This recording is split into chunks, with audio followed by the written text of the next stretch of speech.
Do you need this, Mrs. Kemp?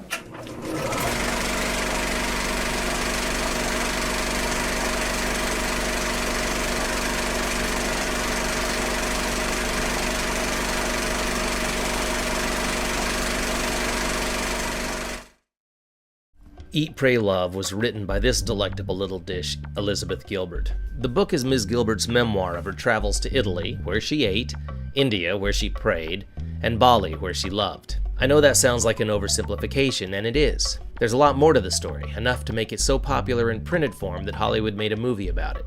In the movie, Liz is played by Julia Roberts, and her transformative journey begins with her marriage to Stephen, played by Billy Crudup, a good and decent fellow whose only crime is that he adores Liz and wants to have children with her. Liz doesn't want to have children, so she divorces Stephen. She then takes up with a young actor named David, played by James Franco, a charming, semi-spiritual guy whose only crime is that he adores Liz and wants to spend his life with her. Liz doesn't want a man to validate her life, so she leaves David. Now, some of this sort of makes sense. The woman doesn't want her life defined by her relationships. I get that. But here's where it gets tricky. These are good guys, wholly devoted to her, and she treats them like disposable commodities. I'm sure there's more to the story, but the film doesn't offer it. And if you take only the film at face value without having read the novel or been granted insight into the real Liz Gilbert, her character comes off as the most selfish and inconsiderate person in the story. And she's the protagonist. Next, Liz decides she needs to get out of the country to find herself.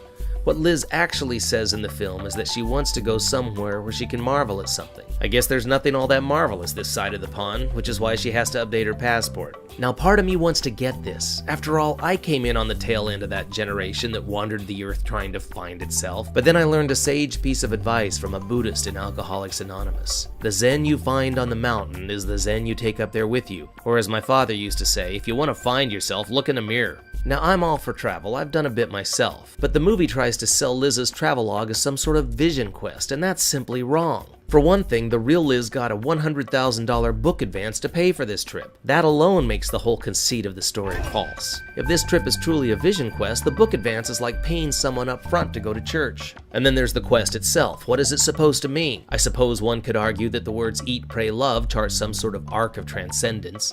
In Italy, Liz eats to the point of intemperance, playing her part in Western culture's rampant consumerism. But in India, she lives in an ashram and makes a half-hearted attempt to let go of selfish desires and learn how to pray. We expect transformation here, so that by the time we get to Bali, we will see an enlightened Liz, ready to give of herself with love. But what we see in Bali instead is a hookup with hunky Felipe, played by Javier Bardem, the third man to bed Liz in the film. Apparently, this is the authentic love she was looking for all along. But here's the deal. For this formula to work, the love she finds at the end of the rainbow needs to be transcendent and selfless. Authentic love involves sacrifice and lots of hard work. Trust me on this, I've been married for 15 years. What love has with Felipe is romance, infatuation, and sex. Not that there's anything wrong with that, but the whole idea behind eat, then pray, then love, is that one makes a transition from a consumerist state to one of pure and unconditional love. The Liz in the movie hasn't done that. She's simply replaced one man with another with another. Do you see how the film's message is one big fail? Liz flees to other countries to find herself because she doesn't want to be defined by the man she is with. But what does she find instead? A man to be with. Not some enlightened man who teaches her the meaning of love, but a movie star hunk who's a great kisser and just happens to live on the shores of Bali. That's not authentic love.